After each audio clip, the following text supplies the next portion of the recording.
I don't hear that anymore. Cool. All right. Boom sauce. Okay. Hello, everyone. Welcome to the Skulls and Knives, the Skulls and Knives podcast.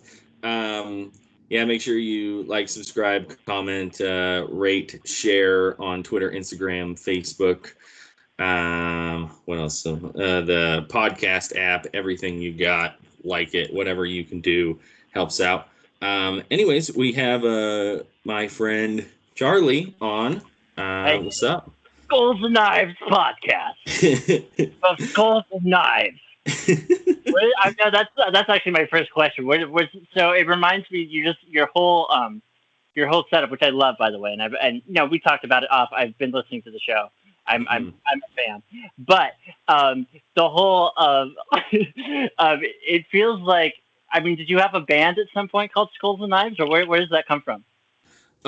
So it's just I had to create a new Instagram a long time ago, because my original one got locked out, and I was trying to think of something that like fit me, and I was like, well, I'm into like punk and rock and roll and like black stuff, so skulls, and I'm a cook, so knives, and so I made that my Instagram handle. Yeah. And then when I was looking for a name for the podcast, I looked up. I was like, let's just look up Skulls and Knives podcast, and so I looked it up, and there was no one who had that. So well, that surprises me. You'd think there'd be, because I kept wanting to call it Skulls and Bones podcast. Like when I went to type it in, that's what I kept doing. I was like, no, it's Knives. Did I break up for a second? Yeah, you did. It's okay. I should have a pretty good connection. Yeah, I was just saying. I kept looking it up, and I kept doing it wrong because I was like Skulls and Bones. Like now it's Skulls and Knives. But no, it's definitely, like, I was not surprised when I heard that name. I was like, yeah, on brand, fits aesthetic. We're like, you're drinking some ham. Yeah. Some hand-me-downs over there. That's fun. I got some wine in an old coffee thing. I don't even know what this is called. Yeah, the steamer cup.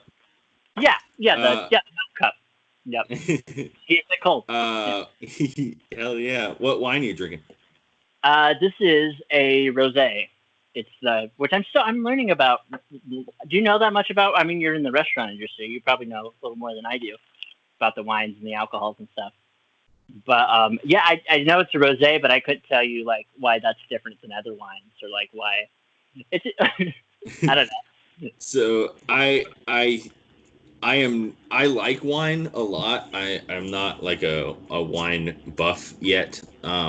Ironically, I was trying to start learning more about wine from the bartenders I was working with right about when the shutdown happened. So that kind of put a halt on that. But if I remember correctly, rosé is it happens to be a paler color red grape, and it's just the way it's made that makes it rosé. That's really vague and pretty obvious, but okay, isn't it like a blend of white and? It very well could be. I have no idea. Well, maybe I'm wrong. That's the same. I could be wrong.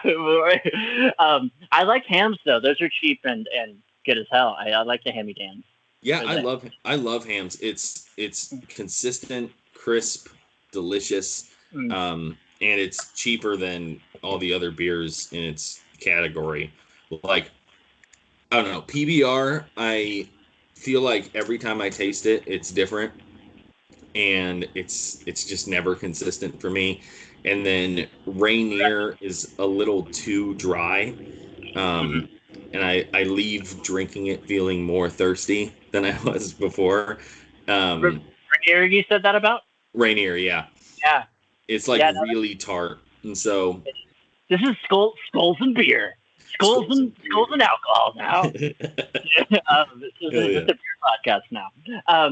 No, I didn't have Rainier until because Reed would. I have a twin, I should say. I didn't like. You got to keep me out on track here. I'll be everywhere. You're fine. Okay, go. We'll just start talking about wine. But yeah, I have a. So my name's Charli. I have a twin brother. or twin. We'll get into that stuff later. Identical twin, but they moved to. We both live in Portland. We're both here in the lands of the ports. Do you call it the lands of or Portlandia? Do you call it anything? I do not. The lands of the ports is something I've never heard before. I feel like you should coin that. Okay, cool. Then I'll copyright that as of now. That's mine now. Nobody else. So yeah, no. I've been in the lens. Oh, could you hear my text notification? I didn't even think of that. No, I didn't. Okay, good. If that happens again, I'm not gonna let my. I'm just anyway. Yeah, the lens. Yeah. So I've been here since August. We yeah. I mean, we were gonna hang out before the like you said, all this happened. Yeah. But then it's a lot harder to justify trips to anybody else's house nowadays. Exactly. For good reason. Yeah. For good reason. But yeah, you live in Gresham. I'm in. Have you been to Lentz at all? Just gonna go ahead. Oh, I just doxed you loosely. Oh no, it's fine. Everyone knows. We don't live in Portland. There's no neighborhoods that we live in. So it's Portland. We live in Portland, Maine. Yeah. So on my so my side of town's kind of I mean we're close. I'm over on we're close, but we haven't which and I didn't even know you lived here until I think you reached out to me. I don't think I knew. I think I knew. Well, when did you start the podcast? Like November, December? Yeah, right around then. Okay. So it must have been around then. I think I found. Yeah, because I listened to the first one, but yeah, I can't remember when I found out. But yeah, we're both we know each other from. We should say that we know each other from old days. Yeah. Old churchy days. Old churchy days. Yeah. Yeah. I didn't know. I feel like I knew that you moved here through Eric, but right. But shout out. Yeah. Shout out to Eric. coolest MF on the planet. He did your podcast, or they did your podcast. Like, yeah, it must have been around that time. I don't know how long it's been. Time, especially with the corona, right now, it's like time is already more of an illusion than it already was. I can't keep track of. I don't know if you're feeling the same. Oh, I feel the exact same way. Every day is blending together, and like I have to do the unemployment stuff, and so I every time I go to file, I'm like, oh shit, it's Saturday. I gotta go apply for fake jobs. Right. It is. That's a great way of putting it. It's like you're reapplying for the same thing over and over again. Mm-hmm. I haven't. I've been in a whole. I don't want to say. I was gonna say fight with them, but it's not a fight. It's been a. But it's not. I was gonna say. It's been hard to get my unemployment just because majority of the year I worked in California at a special needs summer camp. I had not lived because I moved here in August. So my majority of last year, I think I could be wrong. They sent me a lot of stuff of why I wasn't getting it and why I was debating it and stuff. But I had a job that looked at all my and I've never done it before. Was this your first time doing the unemployment thing? Yeah. Yeah. But luckily, I had I've been living here for 5 years now, maybe almost 6. That's right. I think it'll be 6 at the end of this year. But so I had a lot of job history in the state. So I already had all my unemployment basically was all here. So luckily for me, and also we were shut down in that very, very first wave with the bars and stuff. Right. And so I couldn't file that night because every other, service industry person was applying for unemployment. So the website crashed. But I was able to the next day around like midnight. And so luckily I was able to get in like right off the gate because I know that. Did it take you a few tries of calling, or was it just it was just that one time? I did not. Yeah, I did not call at all. I only did it online, and it worked out perfect for me. I think that's the way to do it because that's how I was similar. Because I think I would have applied around the same time, but I was working at a escape room. Kind of, yeah, we were talking about it because I had just gotten that job, right? Kind of by where your restaurant is a little bit. More on that side of the town than this. Yeah. But yeah, I was working at an escape room, and finally, like, I moved here for a teacher job, but then I've had a few jobs since then, kind of jumping around. Different stuff has happened where I couldn't work and all that stuff. But yeah, that escape room, I had finally like gotten a job, or I had been out of work for like a month, and I wasn't doing unemployment then because at that point it was like a bad thing to do unemployment. Now everybody's like, we all need unemployment. It was a different world then. Yeah. So it really was. I did not. I could have got it, but that was not a tool in my arsenal yet of applying for. Which I thought about it, but it was not. That almost felt like a shameful thing to do for some, which is strange because I don't. I think I think that's a thing we should have. Like that should be an option, 100%. And we'll get into the politics stuff, I'm sure. But that's it's insane that I guess there's that much of a capitalist guilt in me that's like, no, you have that again. Oh no, I have a great connection. We should be fine. Should I check my? There we go.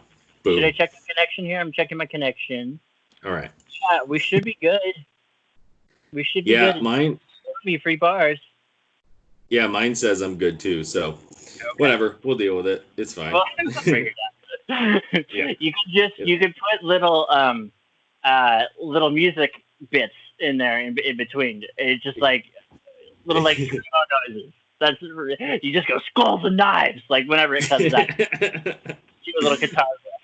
Hey, there we go. That's not really. I'm joking. Don't spend your time. But what were we saying? We were talking about unemployment, and it's been. I still haven't got it. I got lucky that I had done my taxes, so I got my tax return right before everything happened, and it was a big one because I had been working my ass off. So yeah, it was. I had a little bit of a cushion there, so it wasn't not having unemployment wasn't like my biggest concern. It was a concern. It was like I should have this because I'm not working. But yeah, I still haven't got it. I just got a letter. Actually, it might be right here. I'm emailing back and forth with them. I'm trying to figure it out, but it's mostly that. I'm not in frame anymore. It's mostly that.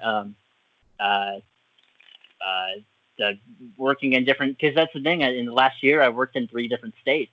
So they're like, where do you like? Are we responsible for you? I like. How does that work? Yeah, I think that's the deal. So, and showing that I didn't have all those records of all the places I worked. So some of it was still like in Arizona, and I had to figure that all out. But I think I'm 75% there in this whole process in getting it, and it sounds like they'll be able to give me the the weeks, the lost weeks. They'll give me the whole thing. It won't just because that's because Oregon's that's something. Compared to like dude, Oregon's amazing. We live in the best state. You realize? Yeah, I think so. Yeah, I think so too. Just with all of that stuff. Cheers to Oregon. Oh yeah.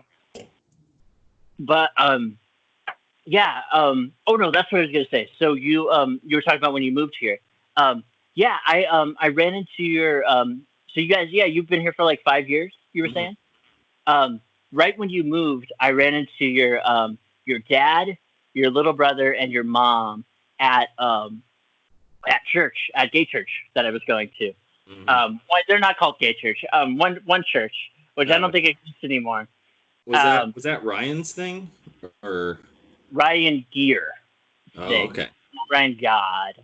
Which shout out. We'll just which do you usually? I was going to ask that. I was thinking that. Do you usually do when you talk about people in your life? Do you say first and last names? You just say first names. I don't really pay that much attention to it, if I'm honest with you. Okay. Yeah, so it's cool. I've shit on so many things by name. It's and up things hardcore by name. So I wouldn't Right. worry about it too much. At least on my end, I'm not. I'm pretty. I mean, like, unless someone tells me like, hey, I don't want this to be out there or whatever.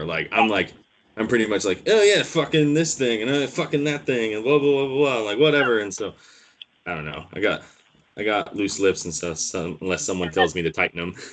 Yeah, there's such thing ships, unless the ship's already going. I guess I don't know. Um, yeah, no, it's a hard. Yeah, that's a hard thing to think. I didn't. Well, I was thinking about it earlier, and I was listening to your old episodes, which, by the way, your sister. I loved that episode. It was like I told you, it was like spying on. It's like listening to you guys catching up. Yeah. It's great. But yeah, no, I ran into them at that church, and then one time I was street performing in Flagstaff, and then your sister was I was doing magic tricks on the street, and it was really I don't know, it wasn't cold, but it was and they were touring, so it must have been like in the fall. But she hadn't gone to because she went to NAU, right? Mm-hmm. Did she go her whole 4 years?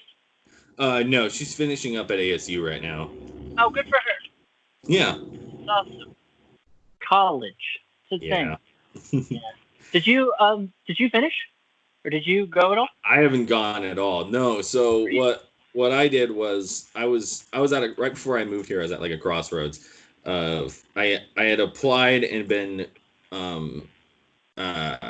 like initially accepted. You know, like they didn't run any checks or anything on it, but to FITM, which is a fashion school for fashion marketing, and then I was also looking into a local and sound engineering school because I was interning at the church for music and stuff, and I was really into that at the time.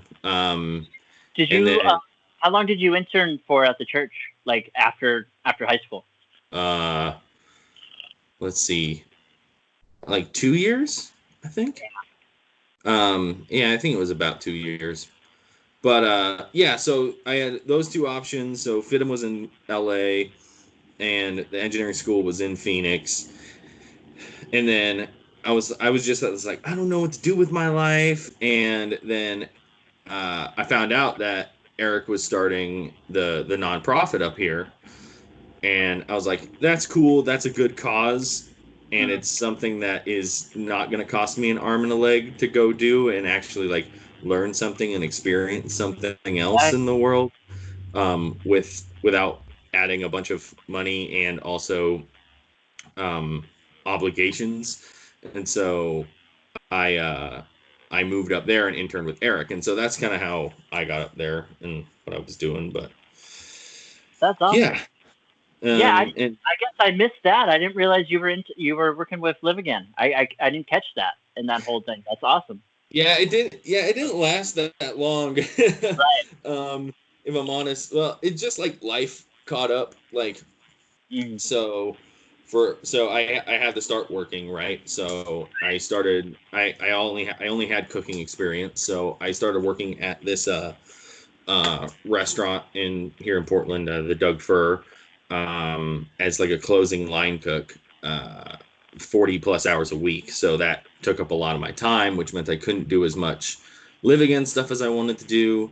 And then I started dating Hannah, and then she got pregnant, and then bada bang, bada boom. Eventually, I don't have time to do Live Again anymore because I'm, wow, that happened that happened real quick then, because I basically I had heard that you moved to Portland and that you were having a baby like at the same time. Mm-hmm. So all that must have happened pretty quick, right? Yeah, because I mean, Everly's 4, and she just turned 4, and I moved 5 years ago, so it was like literally like a few months into it. Hey, my new girlfriend's pregnant, and so I mean, luckily it worked out, and so we're married and everything's going good. So yeah, that's fantastic. No, I can't wait to meet all of them after this is all over. Yes. When you first reached out about doing the podcast, I was like, it's correct. Like, I don't want to go to his house. It sounds like he wants me to go over there, and if I got his kids sick in any way, like I would never. I would never forgive myself. So like, how is this gonna work? How is this podcast? And think it's for Skype and stuff. And Yeah. has that changed? I mean, it's changed how you. Well, you were already like Skyping your dad, doing which I love those episodes too, by the way. But like, has that changed how like the dynamic of how you plan this and how that works and stuff?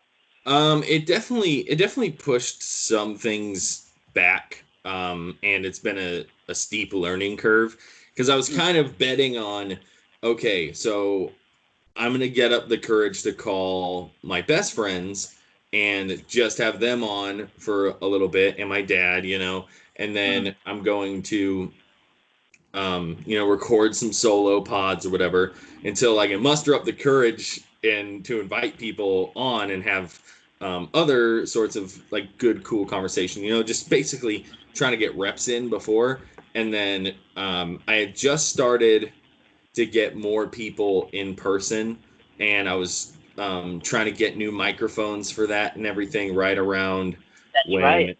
Yeah. this happened. So I've had tons of issues trying to get microphones because they're not an essential item. Ironically, all the gear that I bought for my shotgun shipped, but not microphones. Shotgun, but not a shotgun mic. Yeah. Can't. Ah, goodness. Yeah. So it's made it be like, oh shit. So how do I go back and like focus more on a Skype platform until this is all over? So it's been a little interesting. It's been harder than I wanted it to be because I was kind of just jerry rigging shit to get through until I could actually get people in person. And now that I can't have people in person, it's like I can't just jerry rig it and like waddle my way through this. I gotta like try and figure it out. And ironically, as soon as I started to try and figure stuff actually out, all the audio stopped working, and my one of my microphones broke, and like all this other shit. And so it's just been an uphill battle trying to get this pod out every week. For sure. No, dude, I'm proud of you. It's a whole thing. I think it's harder than it looks for sure. Like it's just there's a lot of behind the scenes that I think people don't talk about because it's not. I don't know. It's not interesting or it's boring or it's whatever. But there's a lot of work that goes into this shit. It's an interesting thing. Do you what was I gonna ask? Do you still play? And somebody asked you on your podcast, but do you still play music at all? Do you still record that kind of stuff, or? I still play the acoustic guitar occasionally just to like remember how to do it, essentially. I don't know, maybe like once a week, once every 2 weeks, there's a song that I'm like, oh man, I really want to learn that. And so I'll pick it up and, learn it, spend the afternoon learning it and singing it. And sometimes I'll record that on my phone just so I can have it, so I can remember it later if I ever want to play it again. And I'll be like, cool, I'm good. I'm going to move on. But just like through life, I had to sell a lot of my gear. Ironically enough, I moved up here with my bass guitar, my bass amp, my speaker cabinet, and then like a bag of clothes, all inside of a little Honda, and drove up here. And so, yeah, I think the only thing I have left out of that whole thing is the acoustic guitar, because I sold the bass when I needed money. I sold the amp because I needed money.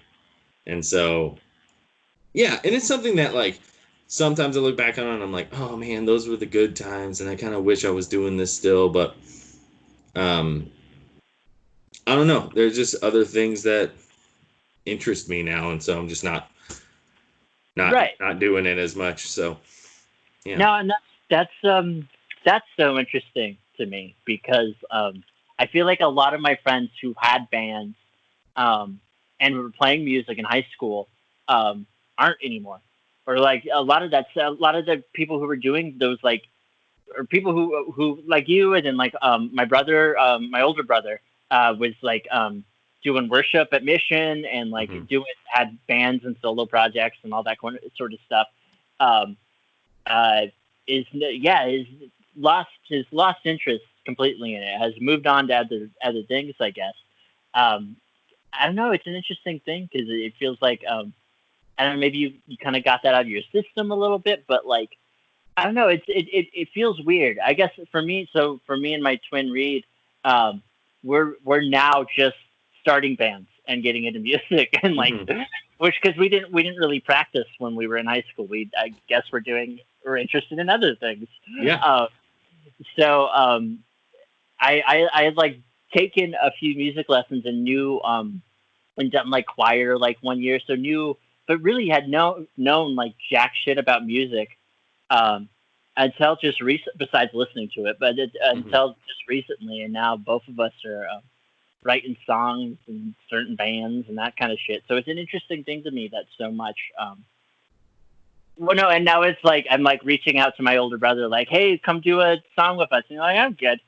Like, it's just uh, it's kind of different things happen at different times. Different. It's kind of we missed the boat on his musical creativity, I guess, a little bit, which is a little. I know my twin is a little like bummed about that. Like Mm-hmm. wrote a whole song about like come play music with me. I thought you liked music, so like it's a weird I don't know, it's a weird journey. I was going to say though, you were talking about yeah, when I moved to Hollywood before I moved here, Mm-hmm. uh, right, pretty much right after I think it was 20. So maybe two. I had just dropped out of college, and I was sure same kind of thing, trying to figure out what to do with my life.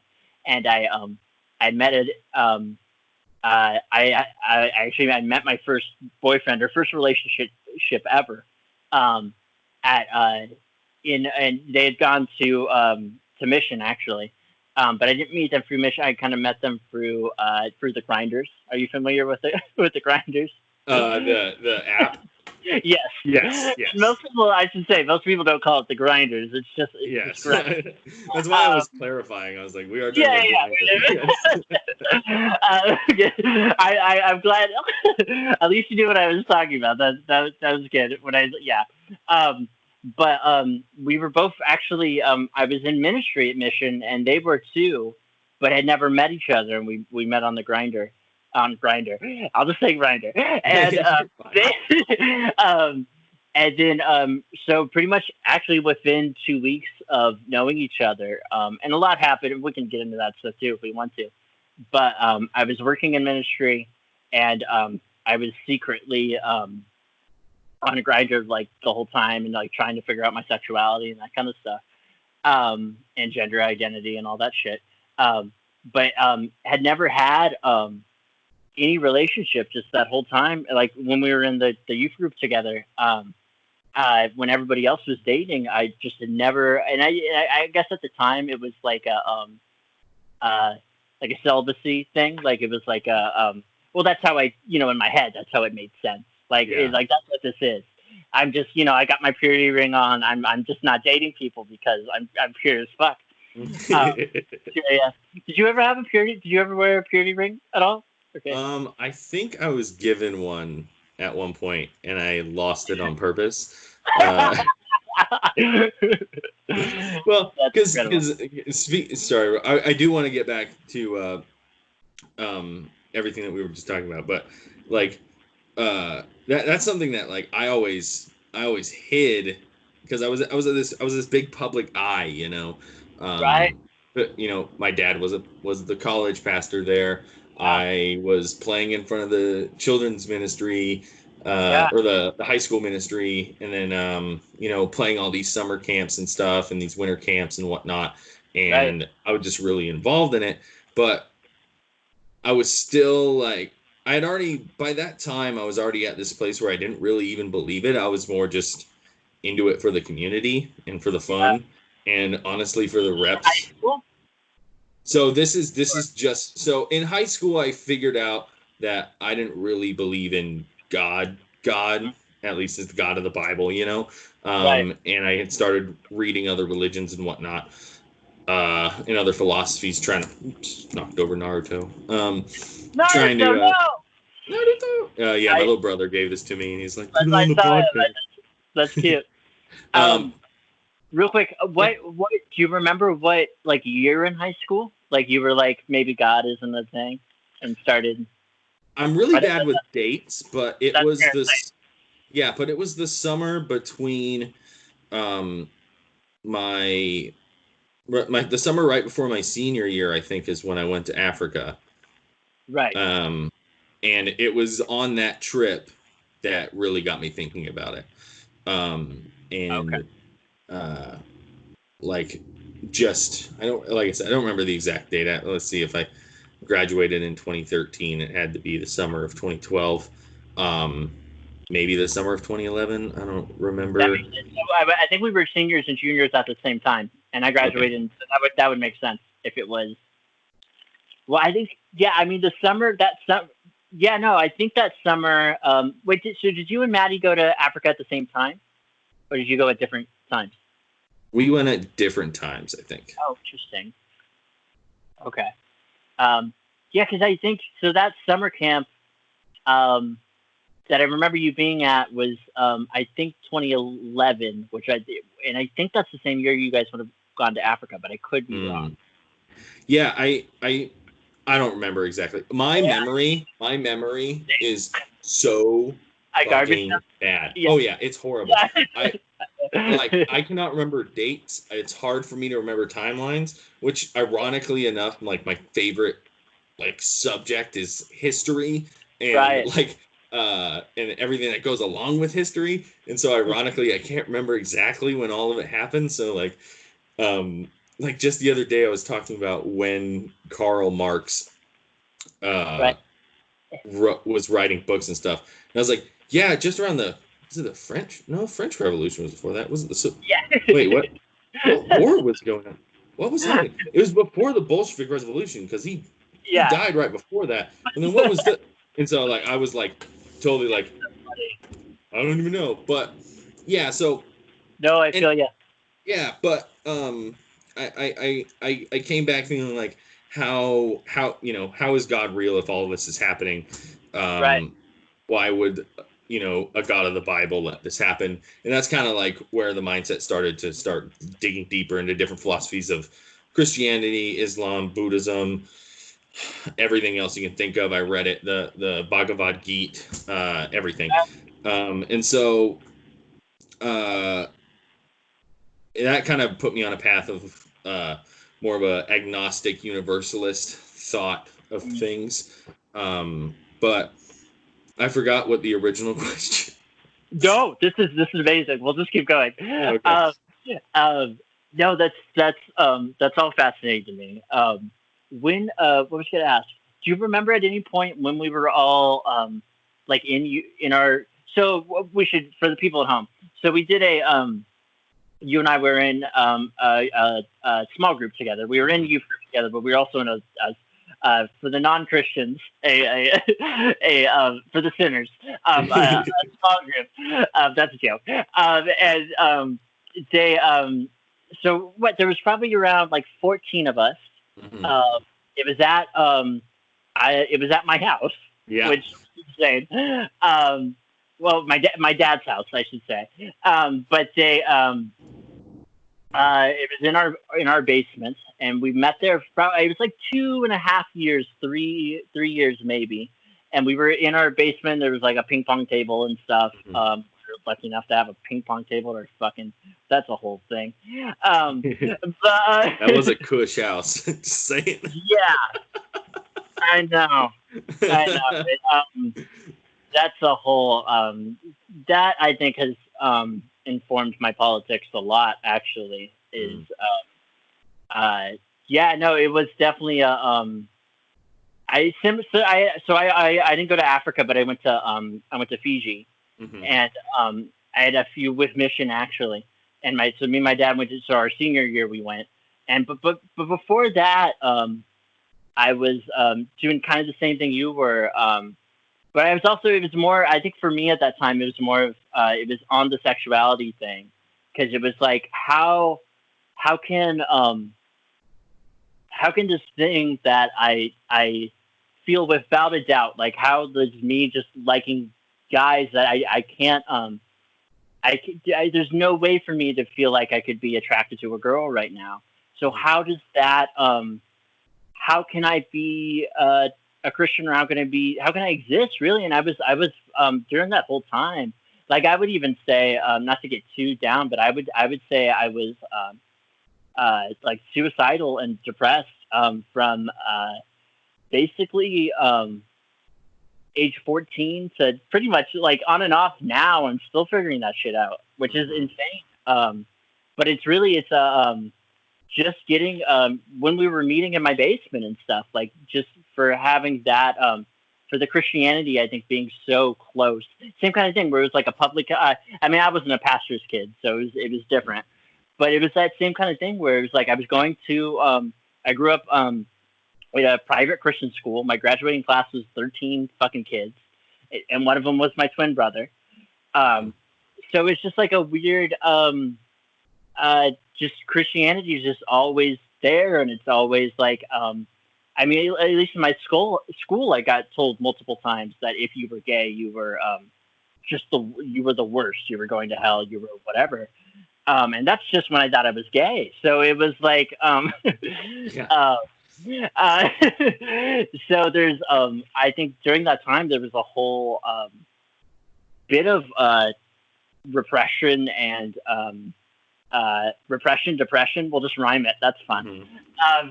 Mm-hmm. So it was hard to say anything about it, or to even it took a while to even acknowledge it, that it was an actual thing. I remember the first time when like I was like, fuck, this was a thing, was like in junior high. And I just remember like praying, because at that time I was like, yeah, I was Jesus camp God all the way. And I just remember praying and just like sobbing, because I basically like, God, I can't be gay. I can't, like, why am I like this? Like, take this away, kill me if this, like, that kind of shit. Like from when you, that's the weird thing, is like when you start when your whole worldview and your whole life surrounds this stuff, there's no way out. Like you feel trapped as I'm sure. And now, no, okay. So I was going to ask about the Africa trip.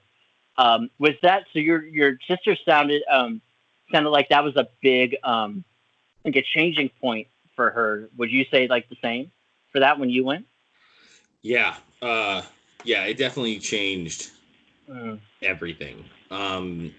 It's I just could not, I could not justify, and I could not wrap my head around, like, how, if there actually is like an omniscient God, etc., like how is that even a thing? And then even more so, and I think what really started pushing me looking into it just more and more and more, was the fact that it I mean, how I raised all my money to go in a day, and it was like $3,000 or something like that for the trip, and I couldn't help being over there handing out blankets and shit and being like, okay, I am worthless.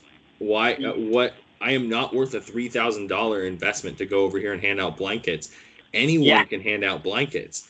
That $3,000 should have gone to buying more fucking blankets, or getting more AIDS medication and stuff. Right. And it's just like, what is going on? What are we doing?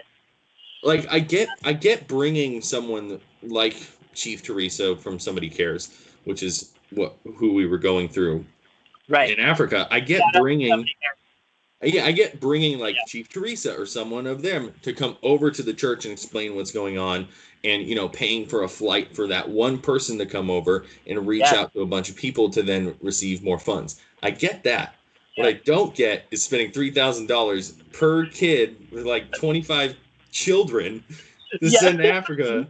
25 white privileged ass children. Yeah. To go pretend to go build houses. Yeah, no, I feel you. And like, was it a really good experience? And was it fun to help people out? And do I really regret ever going? No. But it got me thinking, there can be a lot more done than how the church is operating now, which got me even more into church politics and like looking into that and being like, oh my gosh, this shit's kind of fishy. Like, Right. and um, just getting super annoyed with big church in general. And then also doubting God, etc. added on to that. But that opened up to, like, especially moving here opened up for me, because like a lot of people don't know this, and this might come to as a shock to some people, but uh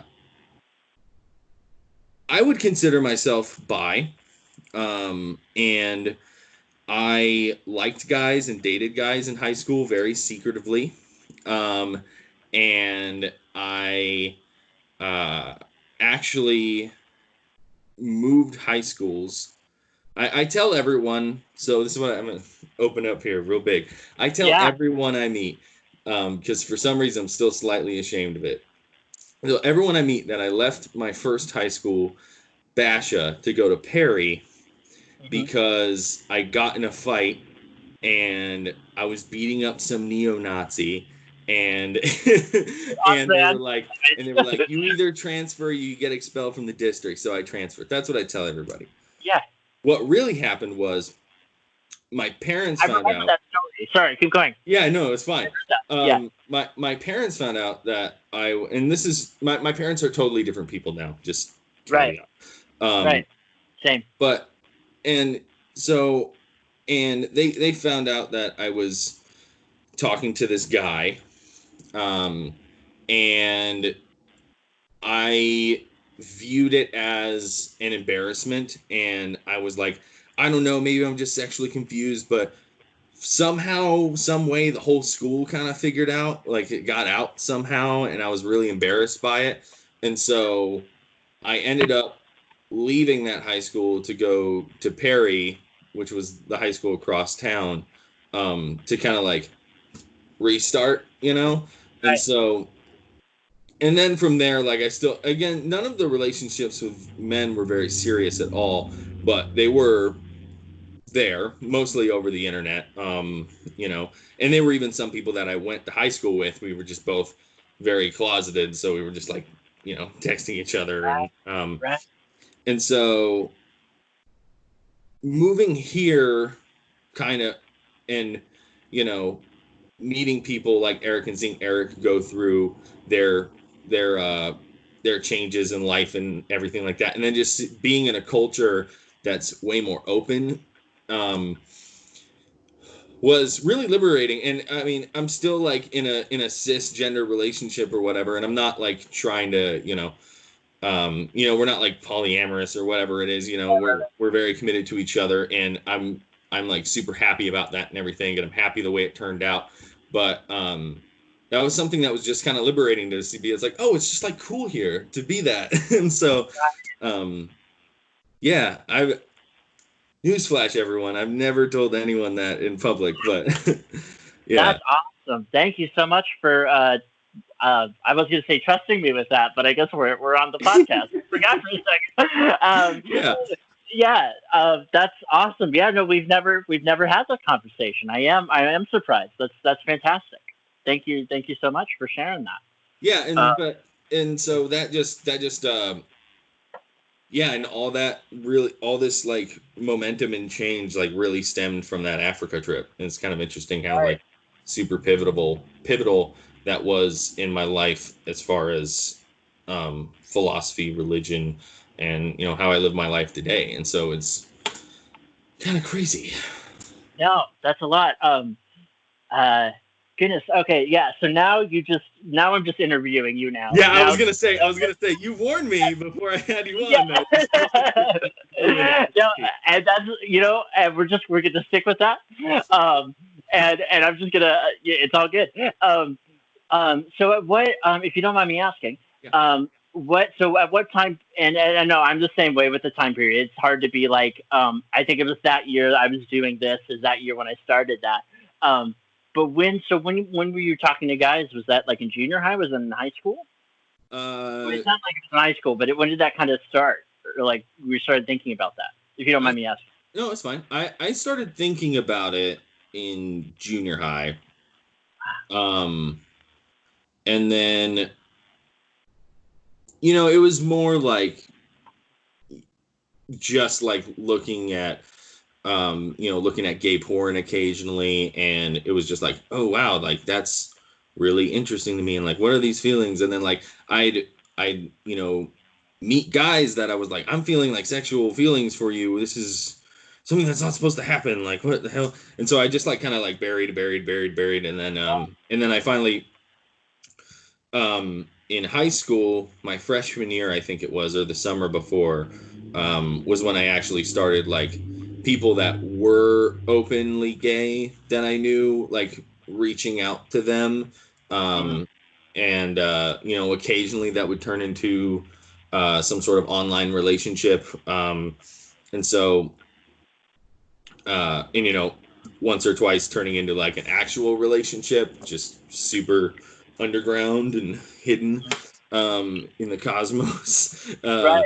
But yeah, so that's about when it was kind of like the slow realization along with puberty and everything else, Right. like I was still like, because I was in a band at the time, and What was your name, real quick? I was trying to remember today. So the pop punk band I was in junior high, and then when I started high school, was Revive the Radio, and then I was in another metal band after that called I Everlasting. That's the one, and that's the show I went to, I think. Okay, amazing. Hell yeah, Cool. yeah! I think you guys all showed up to an I Everlasting show, I think. Yeah. With Travis. At the Nile, or is that the Nile? I just think all Mesa. I don't know, it's hard to keep. It seems like it's hard to keep track of all that stuff because I had a bunch of friends who were in bands and Mesa bullshit. Anyway, real quick though, have you had this conversation with your wife at all? Yeah. Okay, cool. Sure. Before we. Don't worry. Okay, cool. Cool. Yes. You said not really anybody, and I was like, I should double check before. Yeah, I've told people like in person, like I have a few friends that know, but this is the first time I've like put it on any sort of public platform. Right. That's what I was double checking before we we dropped this. Amazing. Yeah, and so and then like going through high school with like these online relationships, and then like dating girls on top of that, and sometimes at the same time. And would you say you dated a lot in high school? Or in comparison to other people I saw, no. Okay. Wow. But I mean, I did date in high school, but I don't know. A lot of people I knew, and in the social circles I was in outside of church especially, were dating around a lot, and hooking up a lot. And so like, yeah, I hooked up a few times, and I mean, in various very awkward situations, but like, yeah, but I was straight up living like two completely different lives. I was like in front of my parents and the church, like I was this one person, and I wasn't ever doing anything like super bad. I wasn't like, stealing cars or, getting into crazy hardcore drugs. I had done, I had a pill addiction when I was younger, like in, 6th grade, 7th grade ish time. And then, I got over that. It was oxycodone. But after that, it was, it's pretty straight-laced, with exception to, hooking up, and like, yeah, and like it's funny because like in my head that seems like such this crazy bad thing, but it's not. Yeah. But it's not really. And so it was this thing that I always hid as like a double life, and like hiding all these feelings of doubt and frustration with Christianity and whatnot, while still maintaining this front of, oh yeah, look at me, I'm the good Christian dude. Meanwhile, just for a reference of, I'm not bragging, I just feel like I need to say, it just keeps coming up in my brain, and I need to spit it out so it stops coming up. Like I got You know the baseball fields behind the church? Yes, I was gonna bring that up. Yeah, go. In between service blowjob. Not gonna lie. Caleb, I'm on the edge of my seat. All my cylinders are firing. Um, ah, okay. I And have so so, many questions. and so, Wait, but this is William. Incredible, incredible. My acne is cleared. Um, I'm tearing up. I don't know. Okay.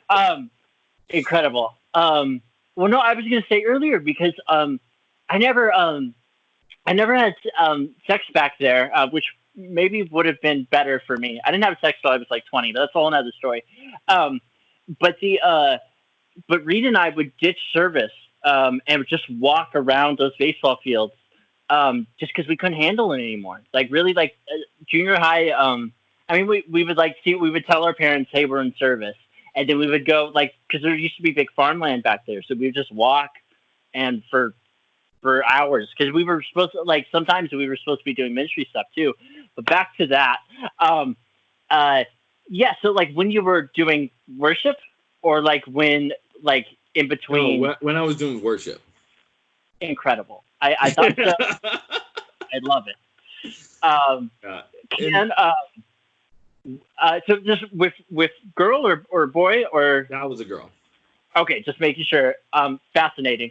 So, incredible. I love this for you. I really do. I'm obsessed. No, and I'm curious how much this actually this sex in the church, sex during ministry, that whole subject fascinates me. Because we served on different ministry things. I worked in ministry for a little while. You did too. I think we worked in ministry around the same because you said 2 years. You interned. Yeah, and then I was also playing bass on the weekends even before that. So that's right. Right after high, did you? I mean, yeah, you at some point did you ever go to UCYC? I'll just name them. I'll just United Christian Youth Camp. Just fucking dog it. Yeah, I think so. Yeah. You would have. So they did their winter camps. A lot of their winter camps there. So I'd be surprised. Yeah, I definitely played a couple winter camps there. Yeah. Yeah, I worked there for 2 years. I was their video guy for right after high school. Oh, cool.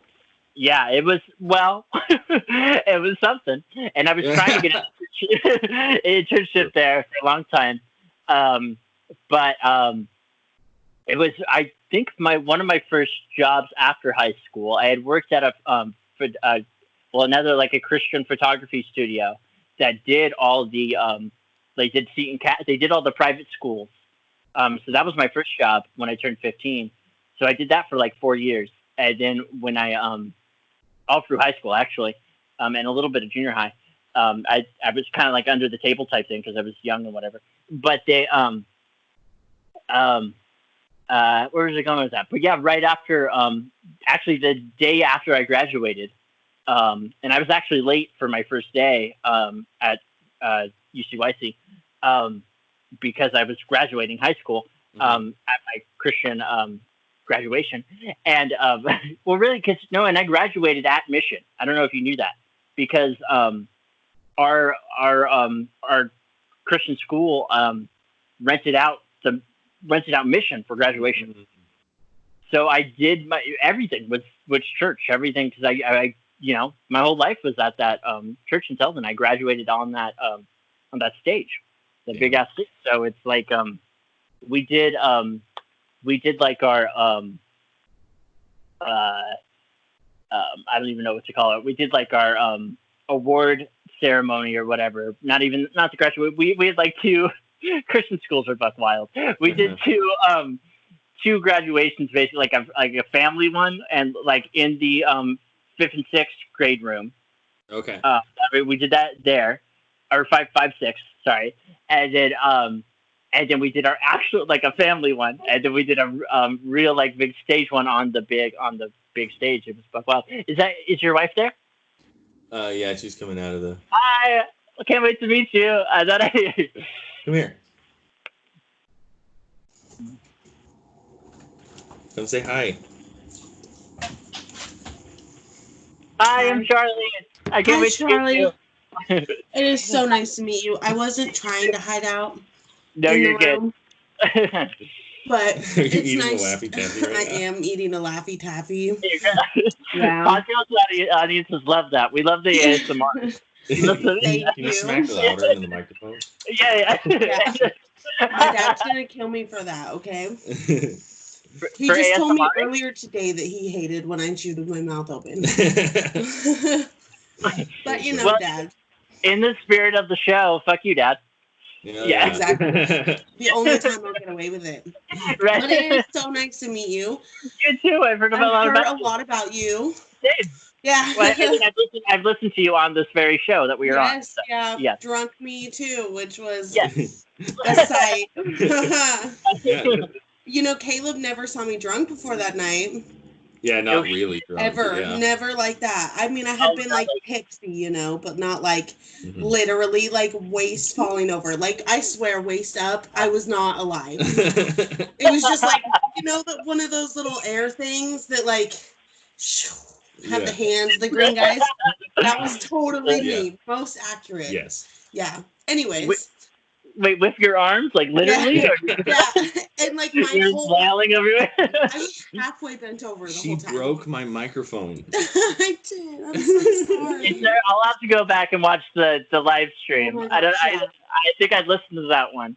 I watched like 10 minutes of it and I could not. I was like, Hannah. Yeah, you gotta watch that one. We end up sitting on the floor. Yeah, like... I was like falling over by the end of it. I was really. Oh, my headphones.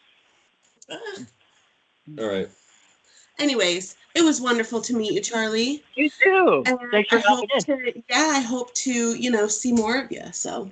Yeah, after this is all over, I'd love to hang out and you and the kids and stuff. Yeah. Awesome. That would be. We love friends, and we have none. We're so like social anti-socials, mainly because he's anti and I'm social. So. Right. Yeah. So I would love you forever if we were all like that. Yeah. Sounds Anyways, good. have a beautiful night. You too. Take care. Go pod, go. Oh, yeah. Our pod is an awesome potty race. Yeah. From heaven above with wisdom power. I don't know what. Our pod is an awesome pod. Our pod is an awesome pod. It is. Skulls and knives in the morning. But in the evening. Yeah. What was that one? What's the one she's singing? Oh, she said she was singing that Troy and Abed in the morning from Community. But skulls and knives in the evening. Have you guys watched A.M.A.R.I.C.A.N at all? A.M.A.R.I.C.A.N, no. He does the creator of Community does a D&D animated show. So they play Dungeons and Dragons and then they animate it. It's the guy who made It's so good. It streams online somewhere. Caleb and I want to get into playing it. Yeah. I want to. I need to join a group. I've been trying. I've played once. Have you ever played, Caleb? No, never. But we watched it on Community. Right. Yeah. Because yeah. Well, no. And in that in that episode, the nerd guy who's got like the really long hair who does Dungeons and Dragons with them. Oh, he's the dungeon master in the animated show. Oh. They met doing podcasting. Oh my gosh. Yeah. You need to get this information so we can watch it. Yeah. I'll send you a link. I'll send you a link or something. Oh, perfect. All right. I'm going to hop out. All right.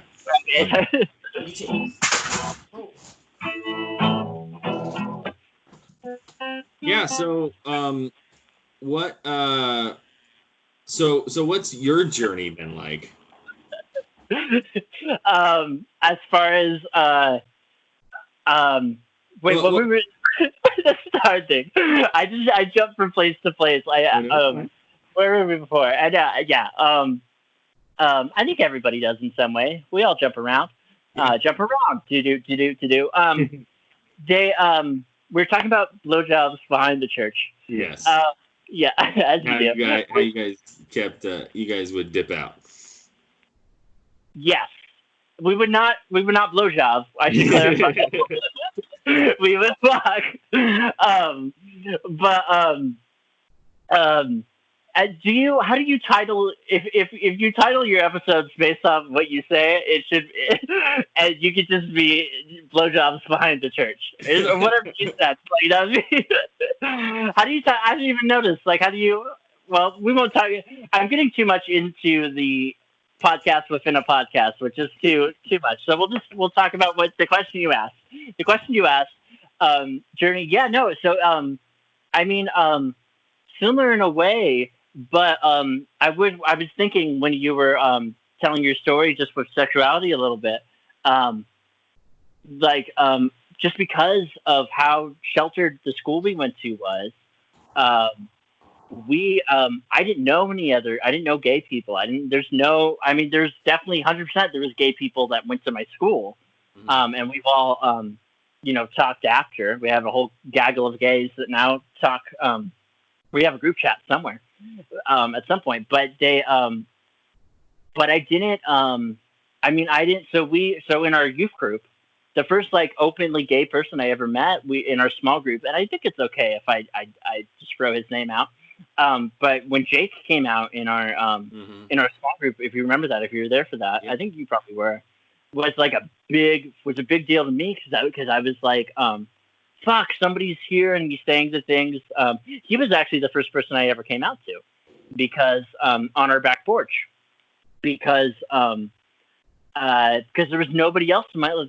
I mean, there was definitely gay people, 100% gay people, but nobody openly talking about it. Yeah. So, because it was just drilled in over and over that was the worst possible thing that you could be.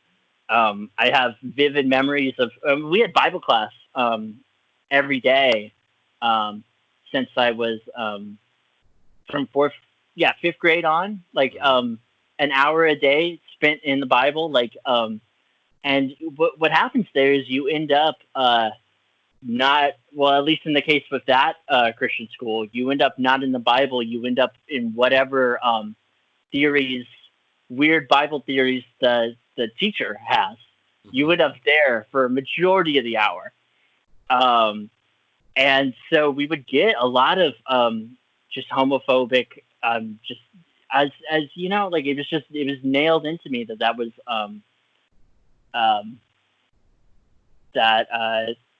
that was not an option, not a thing you should be. So I had no positive. Yeah, like I said, Jake was the first person. Shout out Jake, love you. Hit me up.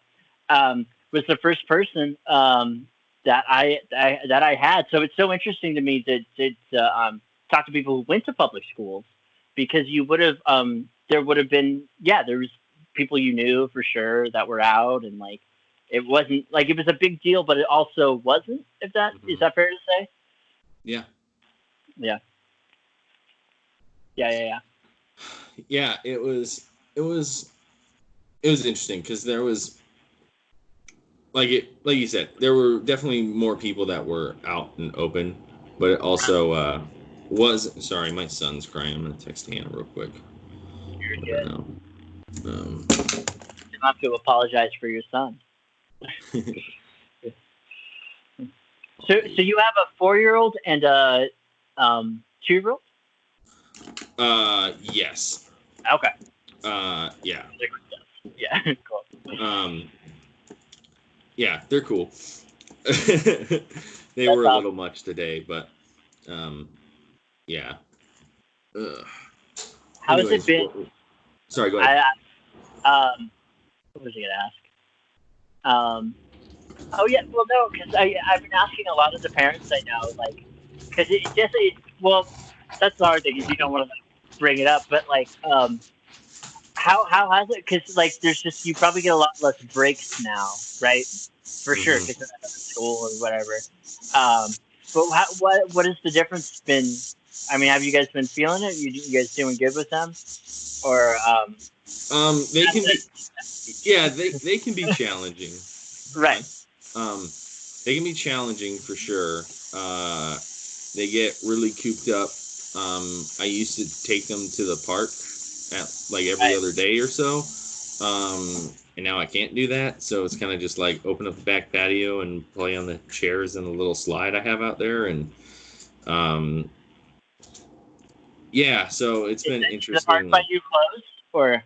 Yeah, well, the play equipment's closed, which is all they care about. Yeah.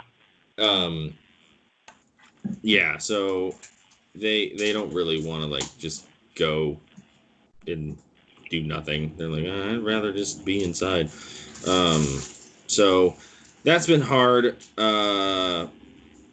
Like I said, it sucks that the only thing I have to offer them is a plastic slide and some chairs to climb on the patio and like some chalk. I'm like, sorry, here you go. And then we got them tablets with like all these learning games on them and stuff, and so which has been helpful, especially for Oliver, because we're getting him tested for autism soon. That's right. And yeah, so he definitely has some sensory issues, and he's really behind on his speech, and so that's been helping a lot with his speech. He's starting to pick up like the ABCs and everything like that, and so it's like, oh, good, finally. And ironically, Everly was super ahead on all that stuff. You know, she was walking before she was like right at 1. She I think she crawled for like 3 days or something crazy like that, and then it's like, oh, walking's easier, I'm gonna do that. And then and then she was just like over the moon, like way ahead of everyone else her age, like talking and being able to communicate everything, you know, eating with utensils and everything. And Ollie's just really behind on all that. And so the learning games and different resources through that have been helpful, but it does get tiring and gruesome just being around little tiny shit factories all day. You're just like, stop climbing on me.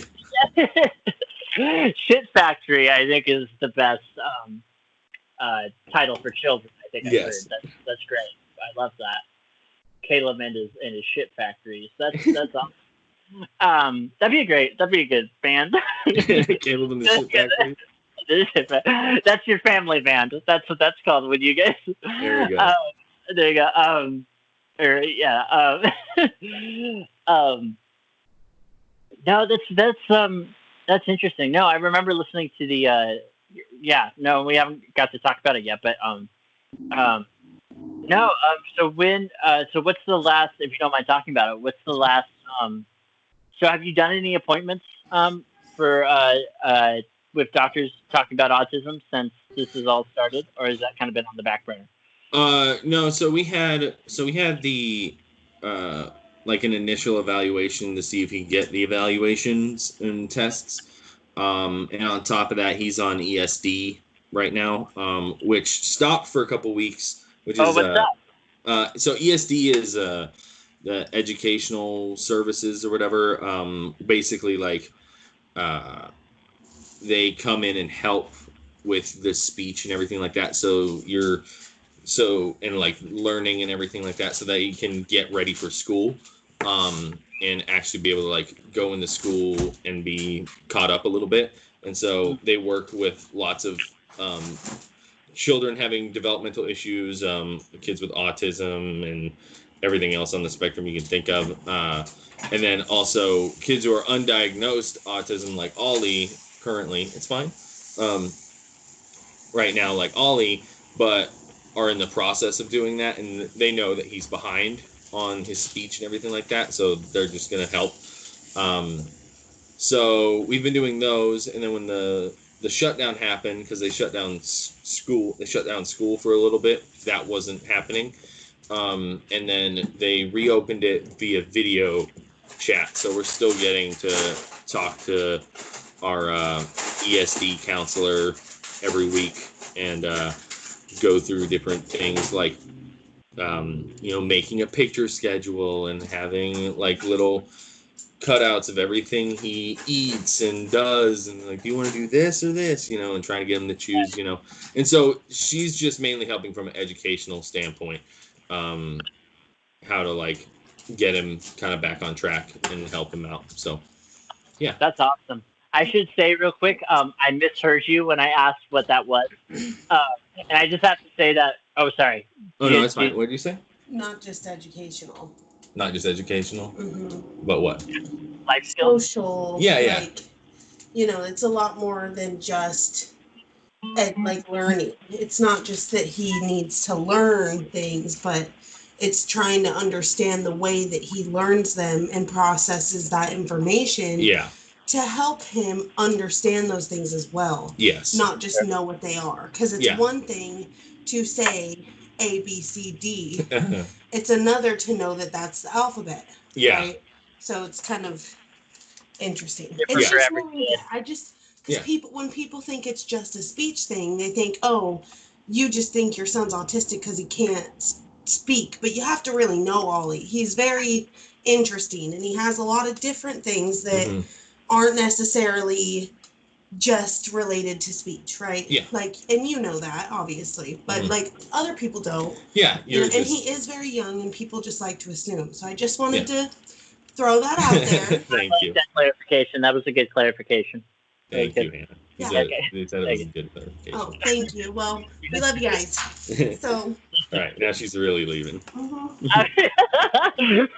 Like, get out of here. Apparently. That's great. No, what I was gonna say was, so my ears are garbage. I should say that. I should have said that earlier, but I misheard you. Because that's literally what my job used to be.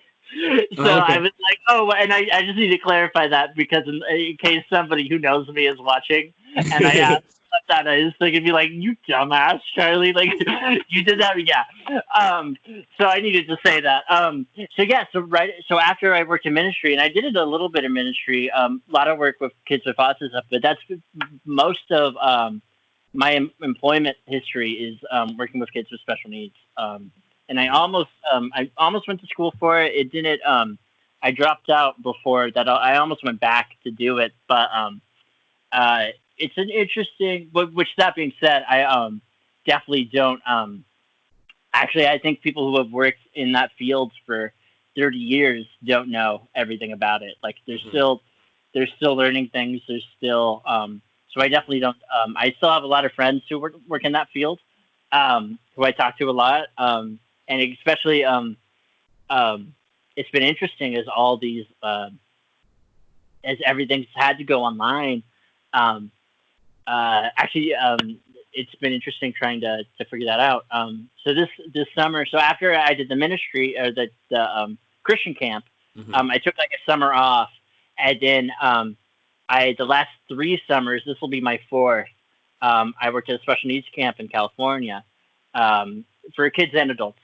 And it's been rewarding and fascinating and tough. I mean, it's a hard gig. It's cool, but it's not easy. So I definitely and so I would say even more so being a parent of a kid. So I'm working for that program this summer, just over Zoom. So I'll do it from this. I'll probably look just like this while I'm working. Nice. And we're trying to figure out programming because for that camp they have I think our oldest camper was 78. Our youngest was 10, I want to say. So the age range is all over the place. But so for the adults there who are in full-time, a lot of them are in full-time homes or full, care homes or whatever. I mean, there's a billion names for them. Or they go to different centers, right? And the system in and I've worked both doing that in LA and in Arizona, and the systems are completely different state to state. Actually, again, Oregon kills it at this. So it's super interesting. When I moved to, so I was and I did. So when I first moved here, I was doing a little special needs teaching, but it was mostly I was working on an after school program, an arts after school program, and then doing that on the side. But I kind of the whole teaching it's rewarding as hell, but for me personally, for my own mental health, I was like, let's do something else. Mm-hmm. That's what I've been doing. But it's still, I think, as far as, I mean, all that stuff has changed, and I have a lot of questions to ask you about it. But all that stuff is changing second to second, hour to hour, even with like I might have messed up, like the words to say about it or the labels for things, because I was taught the older labels, or the still, you're fighting all that. So it's has it been? Have you guys talked to any other parents who have similar kids or anything like that? Not yet. Yeah, I don't know. We feel weird like reaching out to any like support group or whatever before we actually have any sort of diagnosis, and so that makes sense. So that's been the weird part. We're like, oh, we'll wait to reach out until like all the tests are through and like we're almost done filling out all the freaking packets for it, and so I just had to photocopy all his ESD stuff to send over to the doctor too, so that they have all that thing as well. So I literally have like a binder I have to mail them. It really is. Yeah. It's a fucking binder. Yeah. And so so we're we'll know probably by the end of the year what their diagnosis is and stuff, and then I don't know, I feel like we're like in this weird limbo spot. Yeah. Right where now. You don't really know. Yeah, exactly. Oh, but you kind of don't. That's yeah. That's interesting. I'm sure. I mean, you've there's all sorts of like even like Facebook. Have you done these like the Facebook groups or anything like that? Like you just read the hell out of those. Yeah, Hannah's read into a few of them. I haven't, but I don't think either. I don't think she's really joined any yet. Like I said, again, we're kind of like. Yeah, until you have a label. That's totally. I didn't realize that you have a. I remembered listening to one of your podcasts when you were talking about it, and I guess I had figured that you had a diagnosis now.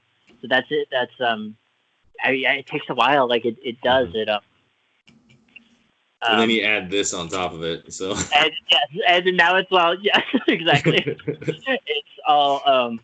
But as far as healthcare goes, we live in an amazing state. We really do. It's actually one of the reasons I moved here, because I gotta change my position in here. That's not. Oh God, that hurt. Got old lady knees. But you still see me if I'm. Yeah, you're good. I don't know why I'm. Oh. But no, I was trying to. Well, we didn't say that yet, but I am transitioning right now. My pronouns are she, her, they, them. Okay. Which so I'm not non-binary trans woman. Is the which I hate the labels, but that is the label I'm going with at the moment. Could change tomorrow. We'll see. But stick with that for now. But I mean, yeah, and that's been a long journey. And so when I was living in Arizona, I was teaching, and I had just it had gotten to a point where literally for my mental health, it was like I cannot like pretend to be masculine or pretend to fill this role as because I was Mr. Well, yeah, because so when we met, my name was Christian. We should say that. Well, we don't have to say that. Actually, some trans people would be like, "Do not say that." What are you doing? But I, for me personally, and that's the thing. For actually, I should say for any of this stuff, we're talking about. Because I think that's why you guys probably feel that a little bit with wanting to not wanting to like join any of those groups or anything like that, because like once you because these are like kind of tough communities, tough topics that people have big opinions on. Yeah. So when you which is fantastic, but when you like say, hey, I'm this or I'm a part of this, it suddenly it opens up a lot of discourse and anger, which is totally fair. But it's like, I don't know. I've thought about a lot of that stuff. It's like once you label or once you identify it, it's like the whole which we should say it's important. It's important to label it and be open about it. But also it becomes a whole different world. It's like you're now this. You're now people would be like you're a representative of that community, and you're like, well, I don't know that much. Like, Yeah. I don't know. I've thought a lot about that stuff. But anyway, what were we? Anyway, yeah. So I was teaching, and I was there, Mr. Christian being called Mr. Christian over and over again, which, as you know, which is normal when you're a teacher. And it just got to the point where it's been something I'd been thinking about for a long time, but I kind of like stopped what we were doing and had to take a little break. And so when you're working when you're working with kids with autism, a lot of you'll always have other teachers. You won't be the only teacher. That's at least for schools, not for in-home care. I think it's a little, which I've only done a little different for at-home visits. A lot of times you're one-on-one for those, but for at school, you'll always have somebody else with you. So I could just be like, hey, something's going on in my head. I got to go, peace out. But, I mean, it's been something I've been thinking about for a long time, but it really, so at first, that was in 2018, I think. So it's almost been 2 years. So that would have been like, maybe it was, yeah. So I think I came out Thanksgiving of 2018. So it's been an interesting thing since then. But then, so it was, at first it was just Charli. Mm-hmm. I did miss Charli, and that was a whole with students, because I had students I was still so that was what I was gonna say for Arizona. That's what I was I thought I was gonna get fired straight up. Like I thought I was gonna come out and I was gonna lose my job, because it was a Mormon run organization. So I thought there was no chance I would have a job after I put it out on Instagram. And then they brought me into the office, and it was scary, and I thought I was going to lose my job. And they were the opposite. They were the best. It was well, I'll just shout them out real quick, because the Aces, and if you need that kind of care in Tempe, the Aces. They and there's actually schools. They have schools all across the country. But they blew my mind with, especially for Arizona, how much they had my back. There was actually a teacher who was really upset that I came out, and they fired him over it. Oh, wow. Yeah. So, there was more to that story. I shouldn't say that. I'm sure there is, yeah. That story than just that. He had also done some other stuff, but it was I had started. There was this. I had started to wear more. I was already wearing makeup, and I was starting to wear more feminine clothes. And I was living. I was back and forth between living with my parents and living in Mesa. I had a sweet little apartment, and then the tenant before. I was downtown Mesa. I was living right by the Nile. I was like, This is the best. I was like, this is where I always wanted, to live. I was like downtown Mesa. I was like, this is incredible. But these little apartments had the tenant before left it with bed bugs, so I moved in, and we couldn't figure it out, like why I was getting all these, because I thought I had chickenpox at first. Then it took like a month and a half, which is dumb thinking about it now. Shit. But it was a nightmare. It was a fucking nightmare. So I was back and forth between my parents' house at that time, because I didn't have anywhere else to go. But so what I was doing when I was living at my parents' house was literally having a separate not telling them that I was changing my pronouns, changing my name, like at work and stuff like that. So I had a separate bag of clothes that I would take to work every day. So I'd go to work, And then I would leave the door and be like, "Hey, bye, I'm going to work," and then have a separate and then get ready on the way, or like even get there. I would get there super early and I would go in the bathroom at work, get ready, and then go teach because that's and I did that for almost a year. Man. So, yep, off and on like not almost a year. I think let's say six somewhere between 6 months and a year. What is time? What is right? Anyway, what is time? I can't remember what the how we got there, but did that answer any? Yeah, I mean, so when did you start? Was this something that being trans and is that I'm by the way I'm horrible at all these different labels and words still. It's just so you know, your pronouns, everything. I'm horrible totally at it, and I am trying. Just so you know, if I slip up, it's not that I'm ignoring it. No, but great. I am too. Was this something that you kind of always felt at some point or time, or was this something that was a slow realization or kind of like a snap moment? All of the above, and I'll explain. But yeah, no, it's definitely something that was buried for the longest time. But like the first time, I think I still, because I should say I didn't have any sisters growing up. We were four boys, one short of a basketball team, and all very close in age. I have an older brother, then I have a younger brother, and then I have the twin, as stated. But yeah, no, I mean, I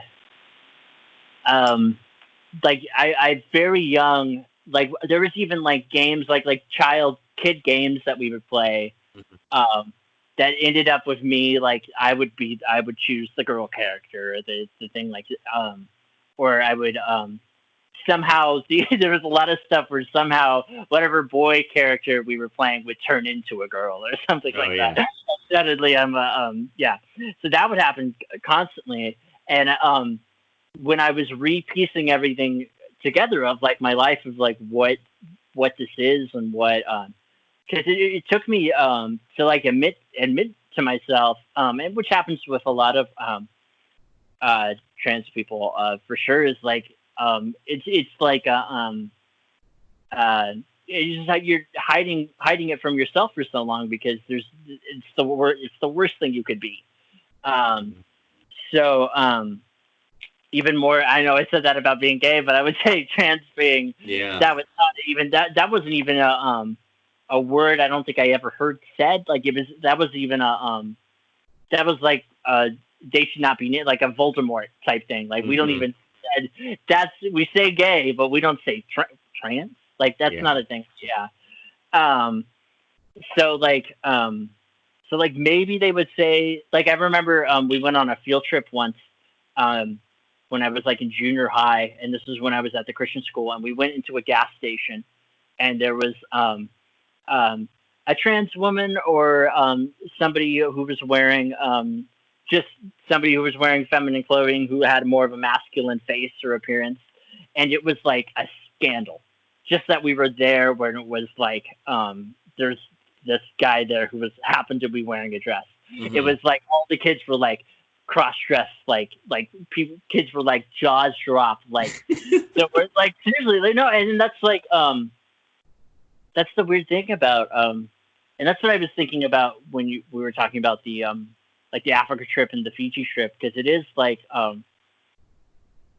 it is, like even the kids that were in public school were sheltered in some way, where it was like have you thought about that stuff at all, like of how, like, I mean, would you like labels, but like because your parents were rad, I'll just say that, at least from a distance, but also like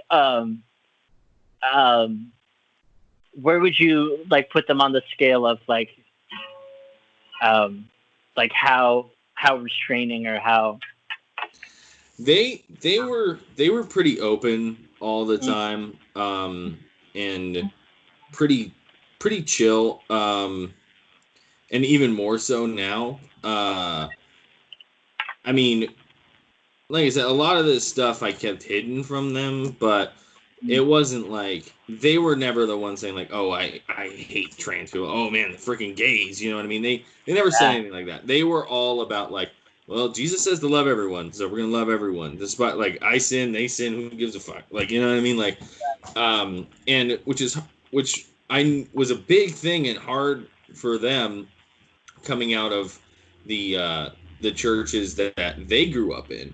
And like I spent my early childhood in, which was an independent fundamental Southern Baptist church, and my grandparents ran, and so they were like real hardcore. Right. I didn't know that. So we left to go to, what was it, Gateway Fellowship that's over there, and then we moved to whatever mission was before it was Mission. South SCC. Yeah. Something like that. Southeast. Yeah, Christian? something weird like that. Yeah. And then it became Mission. Yeah. Right. Well, you guys were there like early days, right? Yeah. Yeah. And so, like they didn't have that the big main service building, and that wasn't there. So all the service was in that smaller. I think it's the 5th, 6th, 4th grade, whatever room. That auditorium. The whole service was in that when we first started going there. And then they had those side buildings, but they didn't have the high school ministry building up either. And so they built those two at the same time. And so, so we were there for all that. But they were always looking in a more progressive way than everyone else around them was, in a lot of ways. And I know that was really hard on my dad, being a leader in the church and having to hold up certain standards of the church, and then having different beliefs, and then also struggling with his faith, to where he's at now of also being, well, I would call him a Christian universalist, but he's like, I follow, like, I'm being nice to people. Like that's the main doctrine. Yeah, so they were always really cool, but there were these outside pressures, and every single time that I thought it would be this massive, heavy, crazy ordeal bringing something to them, it almost always wasn't. Like I said, for instance, the high school thing wasn't even really them wanting. They weren't. No one was making me move high schools. It was me going like, well, now I'm embarrassed by all the stuff I want to move high schools. And they were like, all right, let's facilitate this. Let's do it. And so, they were always like really loving and open all the time. So with them, and the older and older I got, the more and more I realized, like with them, I got lucky pick of the draw. They were super cool about everything. And so to this day, so yeah. How did everything go with your parents? I would say similar things where I definitely got super lucky. Mm-hmm. And then other things where it was a lot harder. But that being said, like I don't know, it's hard to be like, I don't know, because we were talking about that earlier. It's hard to be like, I've had a tough go at it, or like a shitty upbringing, because I mean you saw the fucking house I was raised in, so it's like it's hard to be like or at least one of the houses, but I don't know, it's an interesting, I'm definitely very privileged in a way when it comes to a lot of that stuff, but it definitely was with as far as sexuality and and all, any what they perceived as sin was, I mean, a nightmare. And it took a while, and we're still we're at a great place now, kind of like you said with yours, like it's gotten a lot better. Like I've seen my parents change through this um, uh, in more ways. Like just with, I think it's okay for me to say, but my twin is also queer, and which is a good label that I like to use, but might not be everybody's label. Um, but it's so having us both kind of I mean, it's been helpful in that way that we both kind of like. I mean, there's strength in numbers, really. Like, Yeah. it might have been harder, like, if it was just one of us. But there's, I mean, yeah, they've come a long way. They've been pretty cool. But same sort of thing. Like in some way, um, because so my mom taught at the Christian school I went to for a long time, and she was also like uh, a history teacher actually. So also when we could get into some history stuff too, which I would love to. Maybe I'll start a podcast and then I'll have you on. Hell yeah. But and we'll do history. But they yeah. So also like a pillar of the community type thing where she definitely has a standard for a very long time. So when she left, and she taught there for like 8 years. So when she left that, things became a lot easier. Where it was like, at least maybe they didn't actually, but they felt easier. Like those conversations because she didn't have this like image of her that she had to literally keep her job that she had to uphold. So it's a weird. That's the thing. Like I've had a lot of friends come and go.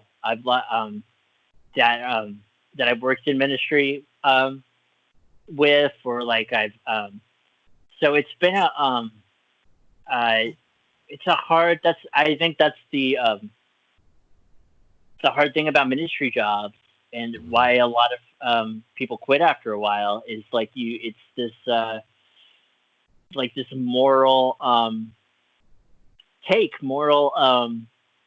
like the guy you have to be this all the time. You can't drop it for a second. So it's this weird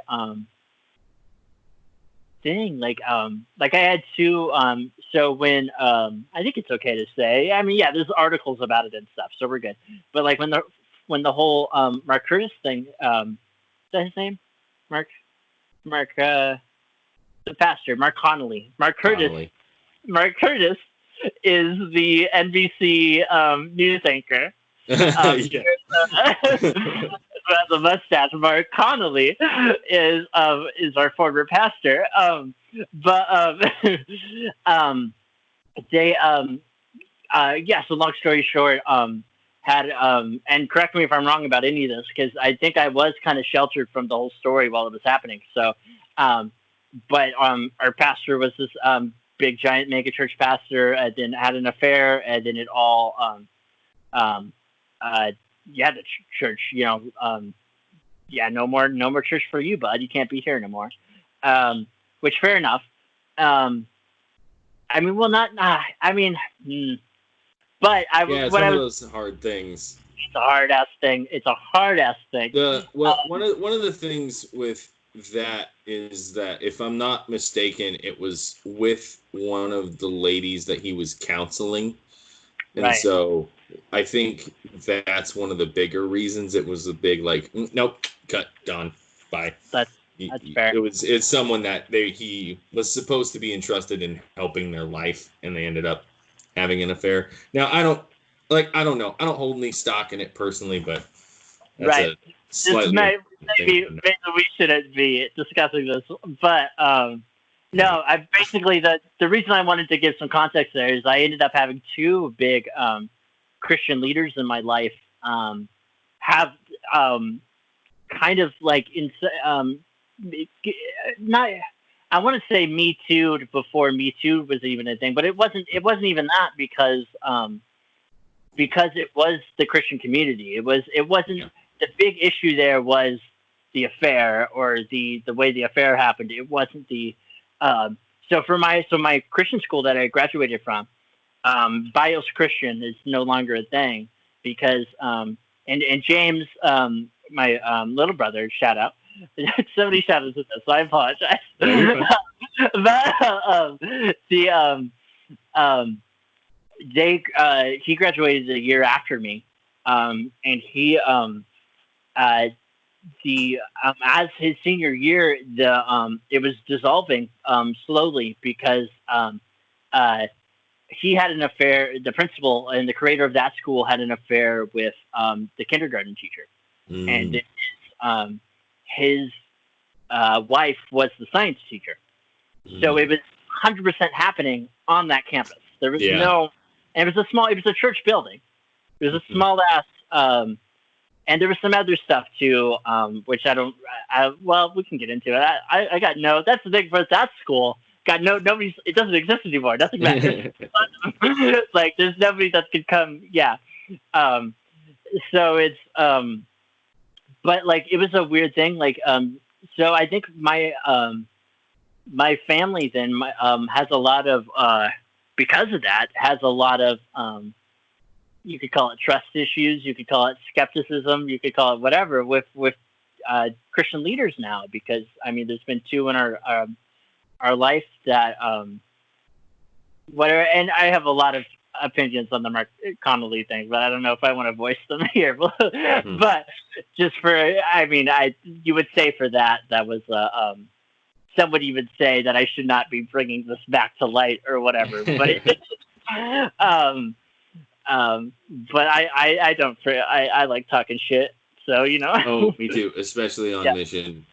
I'm sure listening to the podcast, you know, I'm full guns out on that. Yeah. Okay. No, if you're opening those doors, I'm down. I'm fine. That's the whole thing about this, is that I don't want this censored at all. Like, I want it to be super chill and like super open and everything else like that. So it's like, say what you want. I'm going to say what I want. I don't care. Stretch it out a little bit.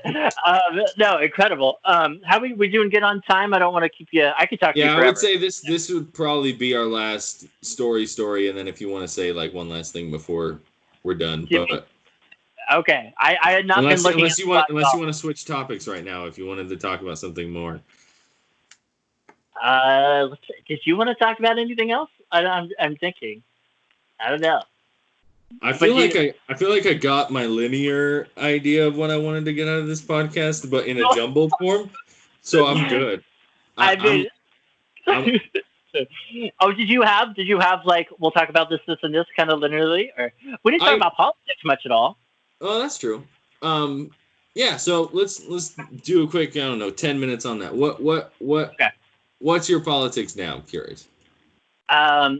Politics now, and same kind of thing. It's hard to put a label on it, but it's definitely, if I had to, if you took that shotgun from behind you and were like, yeah, give me an answer. Yeah, I'd say I'm pretty. I mean, socialist for sure, far left. I think you've said on this show you identify as a communist, which I don't think I go that far. Which I love that for you. I heard that. Yeah. Yes, kid. Yes. Which I'm not there yet.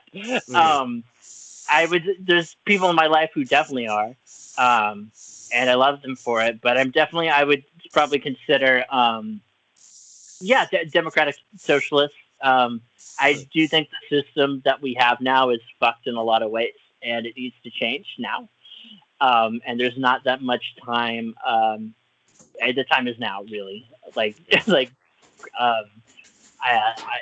Time is now to change. I know you're I was also on the Bernie train too, for sure.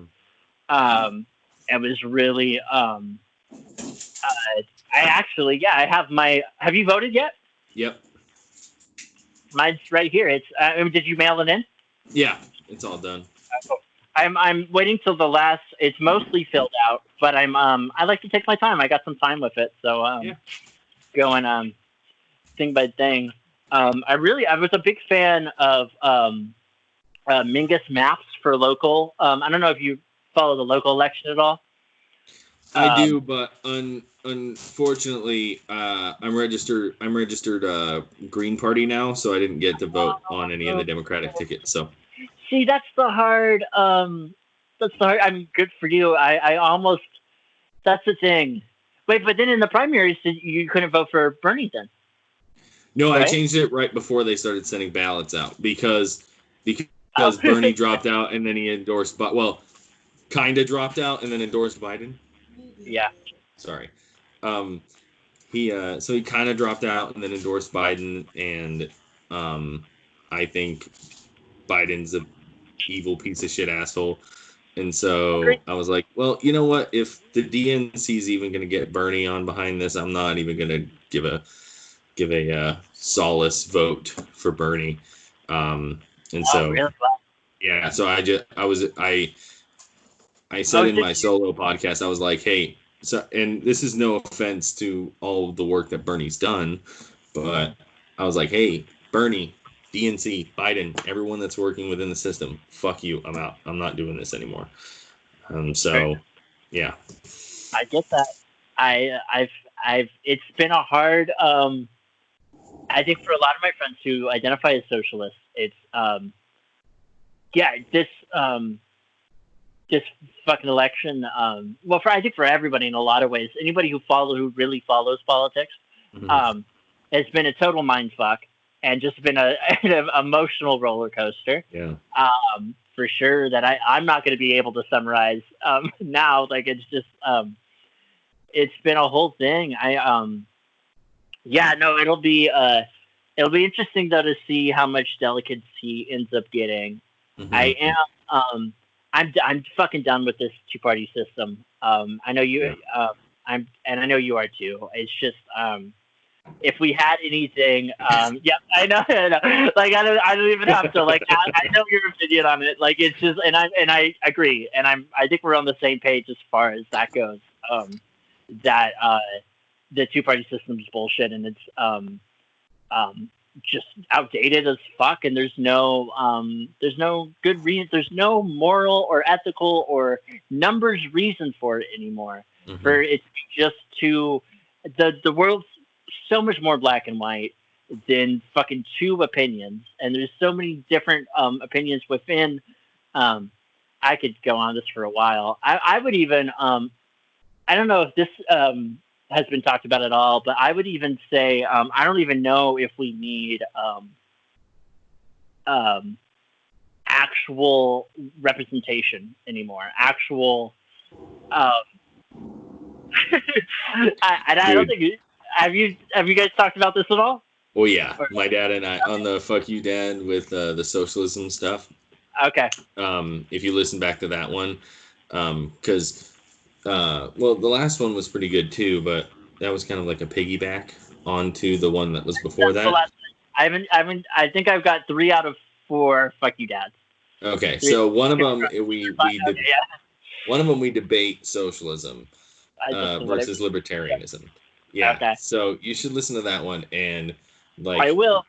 The entire idea behind my version of communism and political reform is based around not needing a Congress and a Senate and all this stuff, especially in the age of technology. Do you have that app Countable? Have you ever heard of it? I don't. Not that particular one. I have a lot. Yeah. Go. What is it? It's one of those apps where it like gives you a list of issues and bills that are up on different people's dockets or whatever that involve your district and your senators and your congressmen, etc.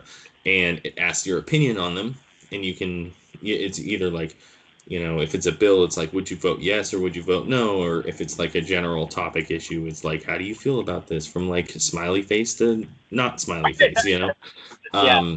But then what you do after that is it asks you if you want to send your response to your representative. And so it has their contact information listed. And so through the app, you can type out your opinion and press send, and they will send them an email for you with your opinion, and each one is sent separately. So the more people on the app like sending emails to these people, it sends it out as like a personal email. So being from their actual constituents and stuff. And so I imagine that was kind of like my big catalyst for this whole thing.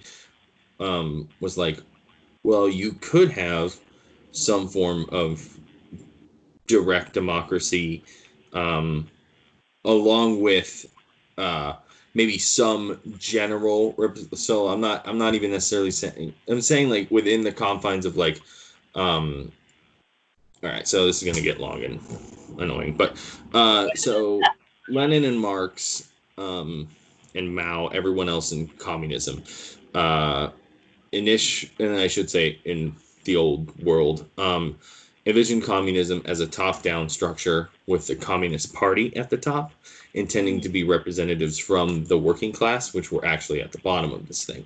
The problem is that every single person that actually implemented this just turned it into a single-party tyranny, and a full-on oligarchy, and they ran everything. So that's why you had the collapse. That's a big reason you have the collapse of the Soviet Union, into this oligarian capitalist state that it is now, Right.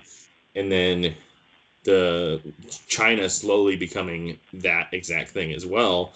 Um, and the structure is all wrong in my head.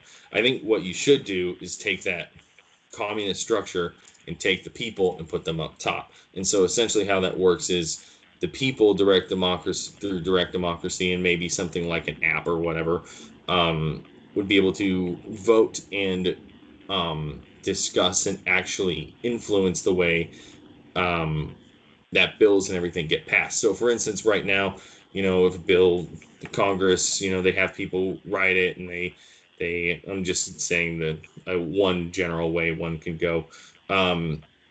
They write it and they pass it, they send it to the Senate, they pass it, and it sends to the president, and he says, yeah, cool. This way would be the cabinet, the center, these policy leaders that we've all voted in directly, would create policy and then send it back to us to vote on. And then and there would also be extreme term limits. So these people are more rotational. It's a much higher rotational government. These people also cannot accept outside money, etc. Like you have a major crackdown on lobbying, except all that shit. Again, it's a working theory, but that's like my idea of communism is actually a direct democracy based communism without parties per se. Like you still could have, like there will still be allegiances of parties. Like the Green Party will have like, hey, we want to put up this guy, and like, hey, let's go. But those parties are not going to have any influence based on like trying to gerrymander a site, because it would be direct democracy. So it's actually what the general people want. So your party can put up whoever they want, but in the end, it's actually going to be what the people want. There's not going to be an electoral college, etc., stuff like that. There's no loophole, So, anyways, that's the general gist of the theory. No, I love that. That's essentially where I'm at. I think in it with a few. Well, actually, with any differences there? No, I think we're on the same page. Mm-hmm. No, we. I definitely envy like the UK's more parliamentary system for sure, with a billion. I mean, there's a billion parties here, but the billion parties here don't have a voice. They don't have a say.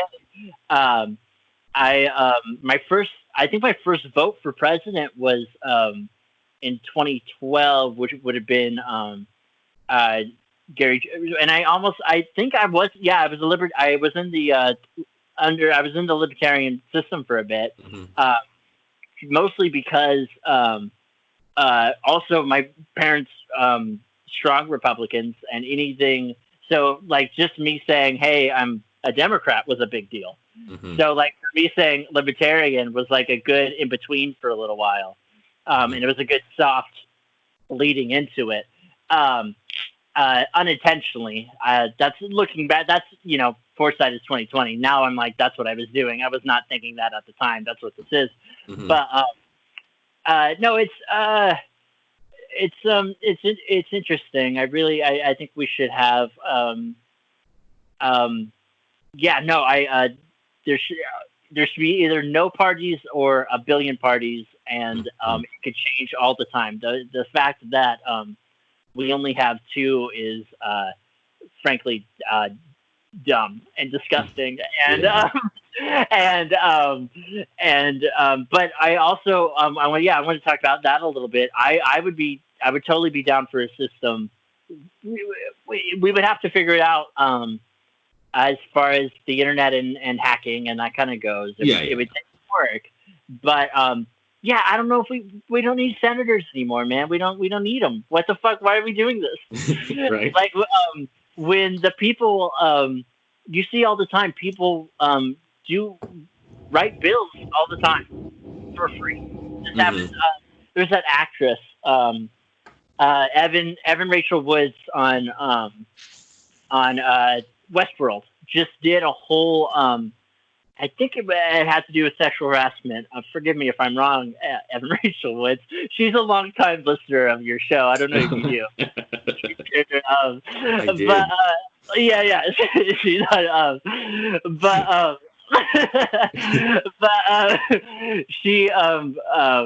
She just did in California. She just put forward a big piece, and she wrote it herself, and it got passed. So there's people all the time, even who don't have these big platforms, who are writing shit for free.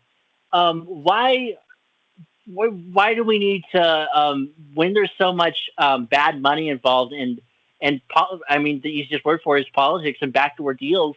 Why the fuck are we doing this anymore? There's no reason. There's no good reason. When we have the technology that would be that everyone would have a say and everyone would have a voice instantly. Why are we pretending otherwise? That's already the case, because it's obviously not the case. To even to senators right now, they know that they're that a lot of them know that they're in a fuck system. Even they won't say it because they'll lose their job, but it's I shouldn't say lose their job, but it'll threaten their job. They're threatening the idea of them having a job. So it's there's a better way, and I'm just I'm probably you probably similar. I'm exhausted a little right now with politics and what's going on, but I am pretty. I was gonna ask. Well, I have one last question. One last thing. You'll literally kick me out if I'm like, this is too much. Because I can talk to you forever, and let's catch up recorded soon. Yes. But they have you, as far as like the coronavirus and news, have you been following it like the whole time, or like? Every morning, whatever NPR's 5-minute like little, because I listen to NPR news hour, not news hour, but news update, where it's every hour they update, right? So I listen to that in the morning, and then other than that, it's just maybe once a day I'll check in on something and make sure I'm not missing anything super crazy, which usually I'm not missing anything of actually new good information that's actually going to change things. It's usually just people reacting to shit. And so although the whole possibly being from a laboratory is really aggravating, because it's like I don't doubt that China would do something like that. Okay, I don't doubt that they would. Okay, I think they probably could, but the problem is that you don't have any evidence of that. And even if you're trying to find evidence, you're the CIA and every other intelligence agency is saying we don't have enough information to say anything to give anything out. And then the president goes, "Oh, there is information. Let's just go tell everybody that." And it's like, no, it means that they may have an asset on the ground that's like, oh yeah, we were developing something and looking into that. You know what I mean? Like, you have no actual information on what's on that whole conspiracy theory idea. So until you have facts and a full laid out theory and the intelligence agencies say, yes, they did, we agree on this, then come out to the American people and say something. U.S. president should not be. Yeah, I agree. I don't doubt they could do that. I don't. There's no evidence the wood is. Well, no, because have you heard so there's this rule with conspiracy theories that I think is rather good. I can't remember who came up with this, but if there's no monetary reason for it, if the person of who the conspiracy is gets hurt monetarily by it, there's no that disproves your conspiracy theory right there. If there's no money behind it, it's not a good conspiracy theory. There's no, and that's what I would say for that. There's no China would benefit zero from. China would not benefit from this at all.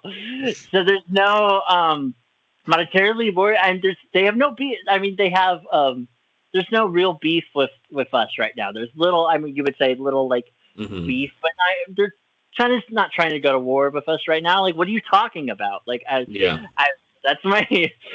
I'm also extremely frustrated by that conspiracy theory and conspiracy theories around it. Yeah, well, and my thing it's funny, but also. Well, it's funny except for there's people that actually fully believe it, including the president of the United States. Yep. And you're just like, that point. fuck. Yep. Do you think he actually believes it, or do you think that benefits him to say? I don't know anymore. I don't know. Right. I don't know if I'm supposed to look at Trump as like this brilliant mastermind who has created this brilliant character to just fuck with people and like to get his agenda through by playing this character, or do I look at him as that's actually him? And so it's really hard because I feel like maybe it's both, because maybe he's been in the public eye so long that he's been playing a character this whole time. And so I'm sure if you put a gun to Trump's head and we're like, hey, what are your feelings on this? You know what I mean? And I have a lie detector test and it's going to tell me exactly what you really do feel.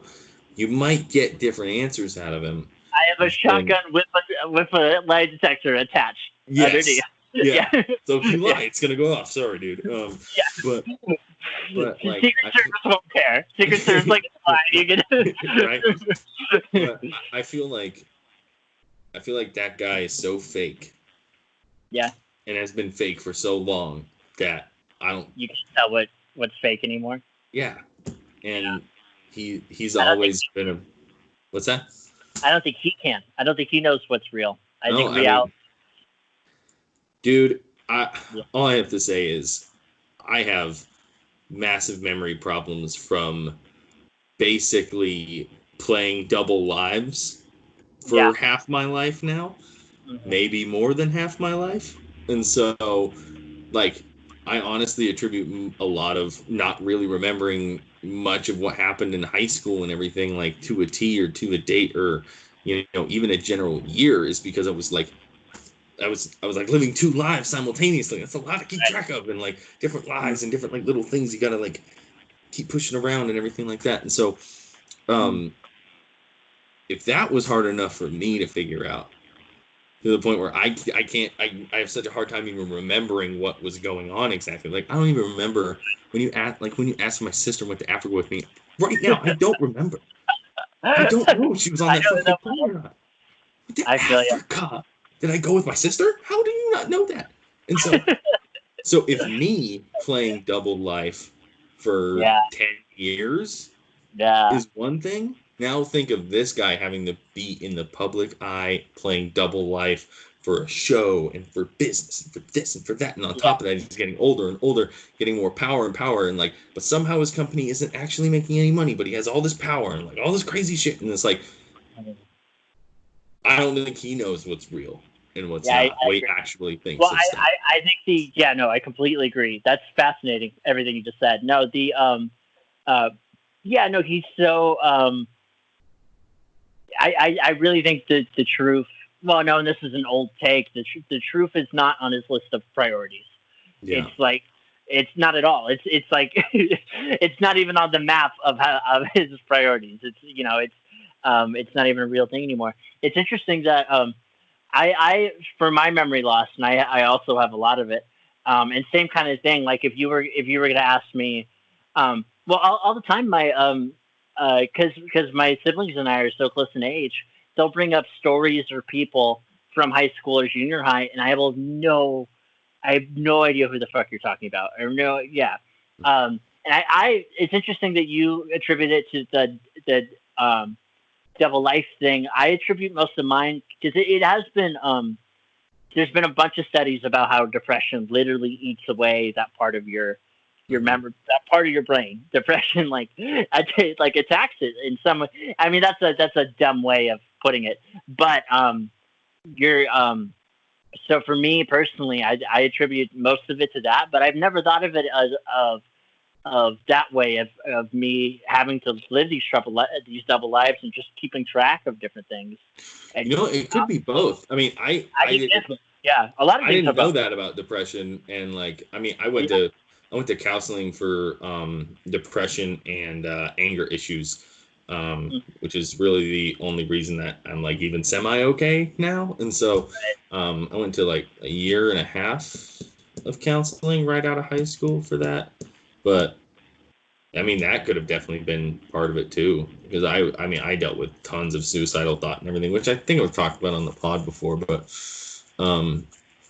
if not, I've definitely been super open about it before. But yeah, that's part of the reason I wanted to go to live again and everything was several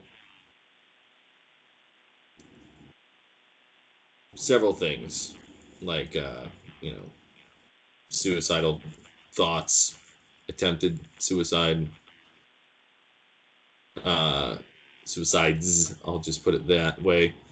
But yeah, so I didn't even think about the depression. I didn't know that about depression, that it can actually start working on that memory part of the brain. Really can. That, and then you add on the fact that I played football the whole fucking time and got in the fights all the time. So I forgot you did some football. Mm-hmm. Well, yeah. No, that's the whole thing. Yeah. We might we might have to do a part 2 or I'll get you up. There's a lot to do. Or no, I don't know. I'll just invite myself back there. No, yeah, but no. I would love to have you back on. Okay. No, there's so much to talk about with you. No, that's whole that whole thing is same. When I heard Eric was doing that, I also was a super big fan of that organization. It's a bum, and there's a lot of, and I volunteered for different stuff doing similar work, and I think that work's super important. But yeah, I don't know. There's a lot of one thing. We'll end on this. All right, we'll actually end on this. The actual this is like fucking Inception, the podcast. You don't know what's happening. Yeah, no. You were talking about how there's a lot of things where it might, or with that where it might be both. And I think there's a lot of things that people we want to attribute to one thing or one factor, but most of it is multiple factors or both. I think two. That's weird.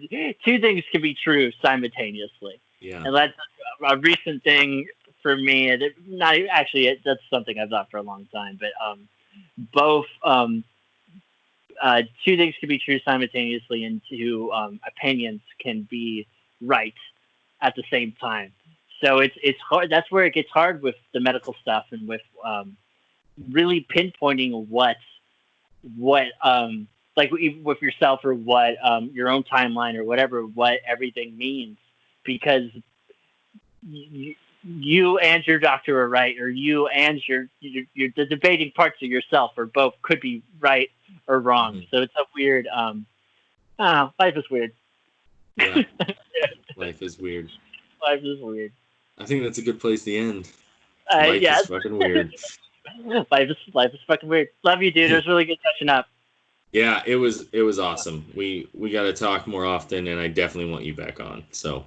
Oh, that'd be fun. I'm always down. No, and then hopefully I'll have I'm gonna stop talking before we get into another thing. We're ending.